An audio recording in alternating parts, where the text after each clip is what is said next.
चलिए, किन्हीं कारणों से हमारी वैधता का जो टेस्टिंग रिकॉर्डिंग हो रही थी वो बाधित हो गई है, परंतु अब वो पुनः चालू हुई है। तो अब हम जो पीछे पढ़ चुके हैं हम उसके आगे पढ़ते हैं, क्योंकि अभी हम विषयगत वैधता तक देख चुके हैं और हम रूप वैधता को देखने का कार्य करेंगे। तो रूप वैधता इस प्रकार की वैधता परीक्षण के प्रश्नों के रूप में देखकर ही ज्ञात की जा सकती है। प्रायः उपलब्धि एवं व्यक्तित्व के रूप में वैधता ज्ञात की जाती है। इस प्रकार की वैधता केवल परीक्षक पदों के रूप में या प्रकृति को देखकर मालूम कर लेता है। यानी उदाहरण के लिए, जब हम कोई गणित के लिए परीक्षण के प्रश्नों की विषय वस्तु, भाषा या रचना को देखकर यह ज्ञात कर लेते हैं कि यह गणित विषय से संबंधित है। विज्ञान के उपलब्धि परीक्षण के रूप में देखकर हम बताया जा सकता है कि यह विज्ञान के परीक्षण के लिए है, क्योंकि इसमें विज्ञान संबंधी तथ्यों, संप्रत्ययों, सिद्धांतों पर आधारित प्रश्न सम्मिलित किए जाते हैं। एनातोस्ती महोदय के अनुसार रूप वैधता का तात्पर्य इस बात से नहीं है कि परीक्षण द्वारा क्या मापन किया जाता है, बल्कि इससे है कि परीक्षण किस चीज़ का मापन करने वाला प्रतीत होता है। इसमें तीसरा इसका प्रकार है तर्क संगत वैधता। तर्क संगत वैधता क्या होती है, इसे हम यहाँ पे जानने का प्रयास करेंगे। जब प्रश्न पद उन्हीं संबोधनों या प्रत्यय या इकाइयों से संबंधित है जिन्हें मापन करने का परीक्षण का उद्देश्य हो, तो उसमें तर्क संगत वैधता होती है। उदाहरणार्थ, यदि गणित परीक्षण में उद्देश्य इकाइयों के संबोध का मापन करता है, न कि समस्या हल करने की सामर्थ्य का। यानी कि गणित परीक्षण में उद्देश्य इकाइयों के संबोध का मापन करना है, न कि समस्या हल करने के सामर्थ्य का।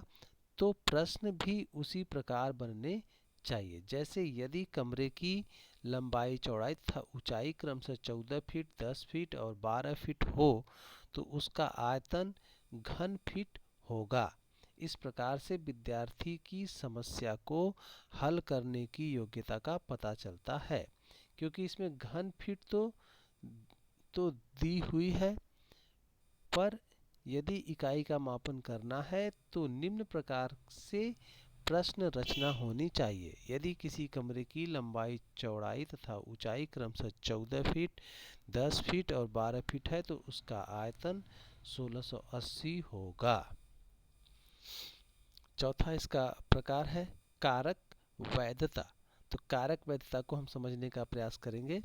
तो कारक वैधता प्रायः बुद्धि एवं व्यक्तित्व परीक्षणों में कारक वैधता ज्ञात की जाती है। अर्थात हम जब बुद्धि और व्यक्तित्व का परीक्षण करते हैं तो उसमें कारक वैधता की आवश्यकता होती है। ऐसे बुद्धि एवं व्यक्तित्व परीक्षण जहाँ विभिन्न गुणों, योग्यताओं का मापन एक साथ होता है, ऐसी स्थिति कारक वैधता को कारक विश्लेषण द्वारा ज्ञात किया जाता है। किसी परीक्षण में जो कारक या तत्व विद्यमान होता है, उस तत्व के मापन के लिए उस परीक्षण का प्रयोग किया जाता है।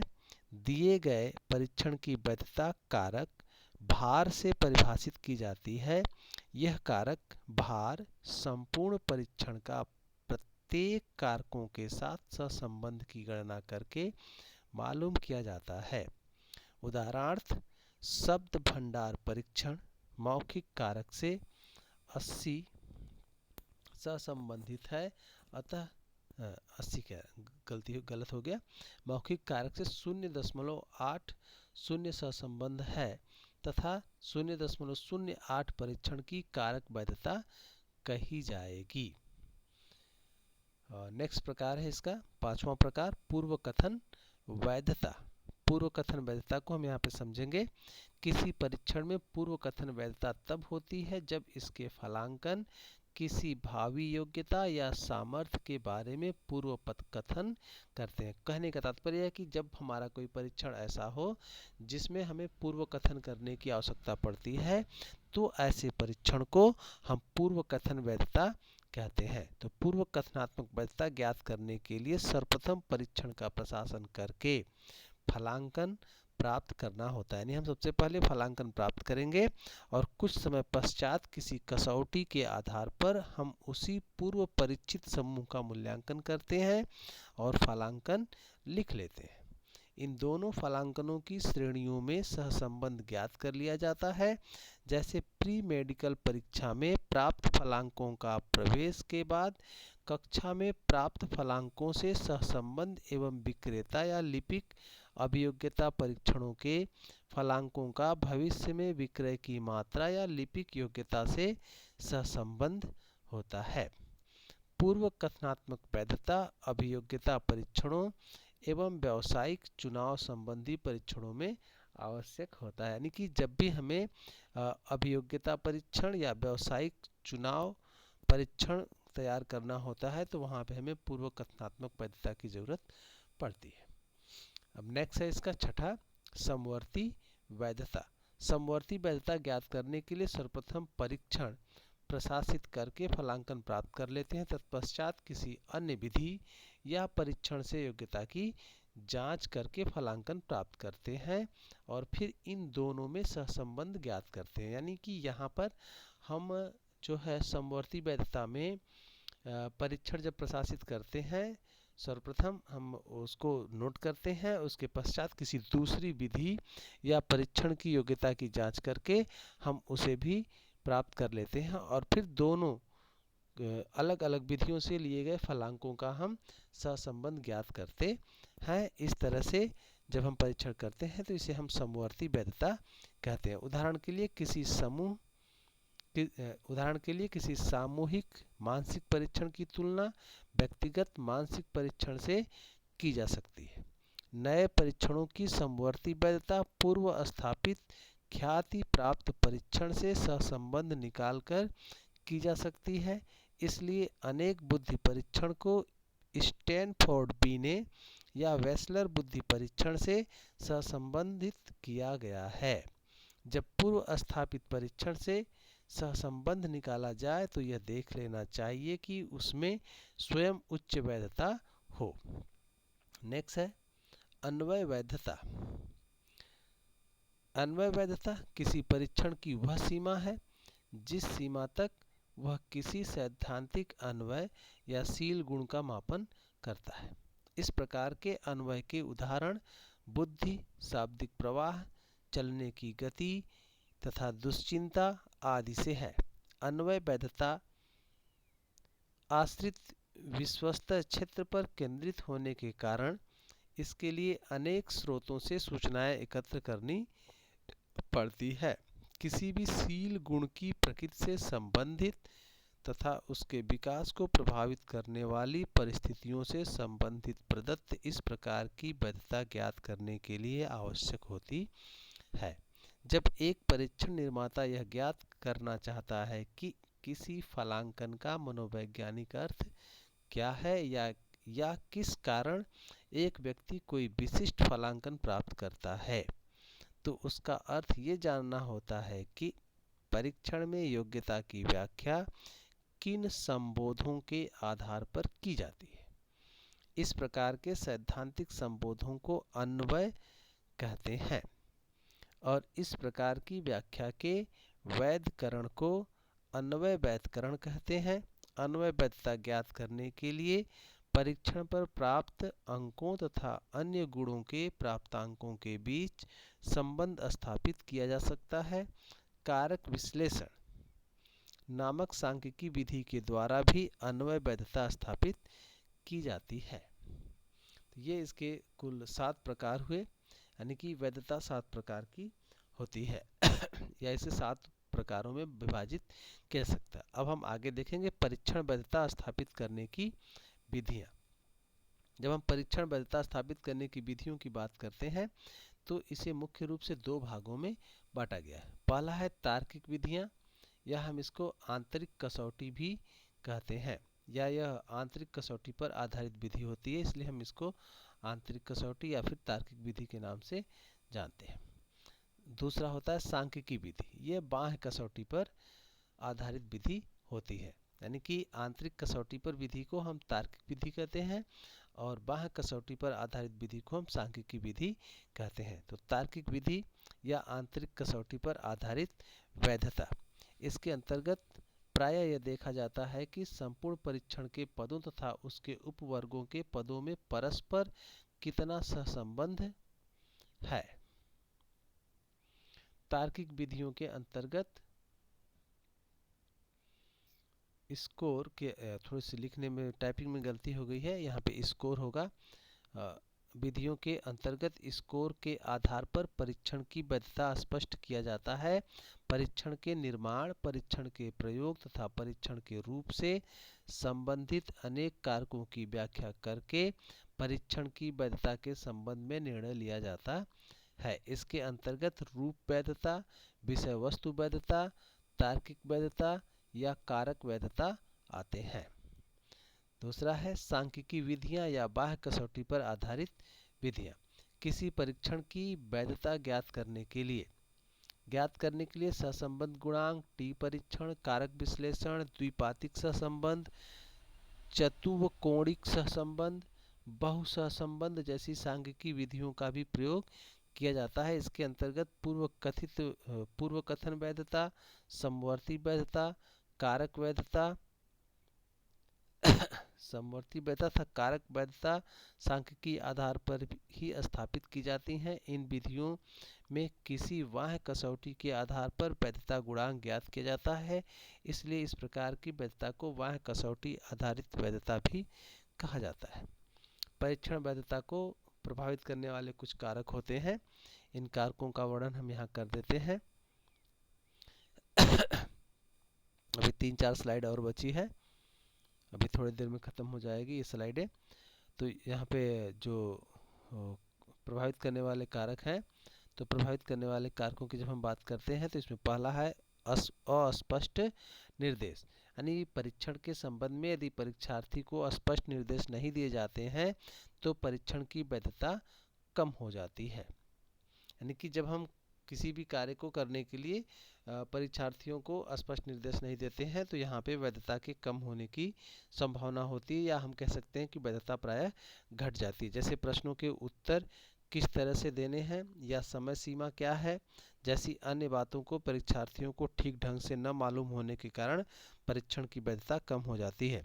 दूसरा कारक है इसका अभिव्यक्ति का माध्यम, यानी कि यदि परीक्षण परीक्षार्थियों की मातृभाषा या उनके क्षेत्रीय भाषा में निर्मित किया जाता है तो वे परीक्षण के प्रश्नों को ठीक प्रकार से समझकर उनका उत्तर दे सकेंगे। जैसे हिंदी भाषी छात्रों के लिए अंग्रेजी भाषा में बने गणित परीक्षण का प्रयोग करने पर परीक्षण की वैधता अत्यंत कम प्राप्त हो जाएगी। तीसरा है इसका प्रश्नों की भाषा एवं शब्दावली। परीक्षण यदि परीक्षार्थियों के लिए अत्यधिक क्लिष्ट शब्द या साहित्यिक भाषा में होगा तो भी परीक्षण की वैधता कम प्राप्त होती है। प्रश्नों का कठिनाई स्तर। परीक्षण में प्रयुक्त अत्यंत सरल व कठिन प्रश्नों से भी परीक्षण वैधता घट जाती है। इसके अतिरिक्त प्रारंभ में कठिन प्रश्नों के रखे जाने से भी छात्र अधिक समय उन पर लगा देते हैं। पांचवा इसको प्रभावित करने का कारक है प्रश्नों की वस्तुनिष्ठता, यानी वस्तुनिष्ठ परीक्षणों की वैधता अधिक होती है जबकि निबंधात्मक परीक्षणों की वैधता कम पाई जाती है। छठा इसका कारक है प्रकरणों का अवांछित भार, यानी परीक्षण में यदि मापी जा रही योग्यता की सभी विमाओं को परीक्षण में सम्मिलित नहीं किया गया है, कुछ को अवांछित भार दे देने के कारण भी परीक्षण परिणामों की वैधता कम हो जाती है। मापन का उद्देश्य, सातवां पॉइंट है इसका मापन का उद्देश्य। कोई भी परीक्षण जिन निश्चित उद्देश्यों को ध्यान में रखकर निर्मित किया जाता है, परीक्षण की वैधता उन्हीं निश्चित उद्देश्यों के लिए वैध होती है, अन्य उद्देश्यों के लिए वह वैध नहीं होती। परीक्षण वैधता को प्रभावित करने वाले कारक, इसमें आठवां पॉइंट है परीक्षण की लंबाई। परीक्षण में प्रश्नों की संख्या बढ़ाने से न केवल विश्वसनीयता बढ़ती है अपितु वैधता भी बढ़ जाती है, किंतु परीक्षण की लंबाई बढ़ाते समय यह ध्यान रखना चाहिए कि प्रश्नों के प्रकार, विषय वस्तु, प्रश्नों के प्रकार का रूप क्या है, विषय वस्तु, कठिनाई स्तर आदि में कोई परिवर्तन नहीं आना चाहिए। 9वां पॉइंट है इसका सांस्कृतिक प्रभाव, कल्चरल सांस्कृतिक प्रभाव किसी सामाजिक आर्थिक स्तर, वर्ग रचना, शैक्षिक विभिन्नता आदि के का छात्र की बुद्धि, अभिक्षमता, रुचि तथा अभिवृत्ति पर प्रभाव पड़ता है। अतः एक सांस्कृतिक परिस्थिति में बना परीक्षण दूसरी सांस्कृतिक परिस्थिति में रहने वाले परीक्षार्थियों या प्रयोज्यों के लिए उपयुक्त नहीं होता है। इस प्रकार कहा जा सकता है कि सांस्कृतिक तत्व परीक्षण वैधता को प्रभावित करते हैं। 10वीं पॉइंट है प्रतिक्रिया प्रवृत्ति। प्रतिक्रिया प्रवृत्ति से तात्पर्य छात्र की परीक्षण पर उत्तर देने की आदत से है। जैसे सहमति प्रवृत्ति में व्यक्ति बिना सहमत हुए भी अधिकांश प्रश्नों पर हाँ, सत्य या सहमति पर निशान लगाता है, उसी प्रकार अनिश्चित की प्रवृत्ति वाला छात्र अधिकांशतः अनिश्चितता, उदासीनता आदि पर निशान लगाता है। परीक्षण प्राप्तांकों को प्रभावित करके उनकी वैधता कम कर देती है। नेक्स्ट है वैधता के मूल्य पर अधिक विश्वसनीयता। परीक्षण से प्रश्नों की संख्या बढ़ने से विश्वसनीयता बढ़ती है, लेकिन इससे कभी-कभी वैधता में कमी हो जाती है। इसलिए यह ध्यान रखना चाहिए कि परीक्षण की विश्वसनीयता बढ़ाते समय ऐसे ही प्रश्न जोड़े जाएं जो परीक्षण की वैधता को भी बढ़ा सकें। इस तरह से यह आपकी वैधता के विषय में पूरी जानकारी पूर्ण हुई। यहाँ पे एक तुलनात्मक चार्ट बनाया गया है जिससे हम वैधता और विश्वसनीयता में अंतर को स्पष्ट कर सकते हैं। तो यहाँ पे तुलना का आधार, वैधता और विश्वसनीयता। जो तुलना का आधार है उसमें अर्थ है, तो अर्थ के आधार पर जब हम वैधता और विश्वसनीयता की तुलना करते हैं तो यहाँ पे हम कुछ अंतर पाते हैं। जैसे वैधता में वैधता का तात्पर्य यह है कि अनुसंधान उपकरण किस सीमा तक मापता है, इसे मापने का इरादा क्या है। जबकि विश्वसनीयता की बात करेंगे तो विश्वसनीयता उस पैमाने को संदर्भित करता है जिस पैमाने पर लगातार परिणाम उत्पन्न होते हैं जब दोहराया या माप किया जाए, यानी जब भी उसका दोबारा माप किया जाए तो लगातार परिणाम उत्पन्न होना चाहिए। साधन के आधार पर यदि हम बात करते हैं तो एक मान्य साधन हमेशा विश्वसनीय होता है और एक विश्वसनीय साधन के लिए एक मान्य साधन नहीं होना चाहिए। इस संबंध की बात करते हैं तो ये दोनों शुद्धता का स्तर समान होता है। वैधता और विश्वसनीयता दोनों शुद्धता से संबंधित होते हैं।